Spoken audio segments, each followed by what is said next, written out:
في الشتا ده بقى انا بحب اعمل الكيكه الدافيه الرايقه اللي انا هقول لكم على طريقتها. يلا بينا على الطريقه والمقادير. هنحتاج كوبايه مليانه على الاخر سكر، واربع بيضات، معلقه ونص فانيلا صغيرين، وكوبايه زيت، وحوالي 5 معالق كبار قشطه، كوبايه زبادي. هقلب كل المكونات دي مع بعض لغايه اما تدينا لون كريمي كده ويدوب السكر كويس في الخليط ده. بعد كده هروح ضايفه كوبايه دقيق، وبعد كده هحط كوبايتين دقيق بسيسة او اللي هو دقيق الذرة، وعليهم ظرف ونص بيكنج باودر.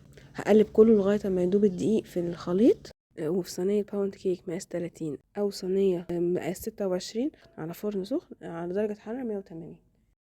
من اسرع الكيكات اللي هتعملوها في الشتاء، وجميلة جدا جدا جدا، طعمها تيستي جدا وغنية بالأطعمة بسبب القشطة والزبادي. شايفين بقى هي لونها ذهبي وحلو ازاي وهشة جدا. يا سلام بقى مع كوباية شاي الصبحية كده، وهتملى بقى ريحة البيت دفى كده ولذاذة.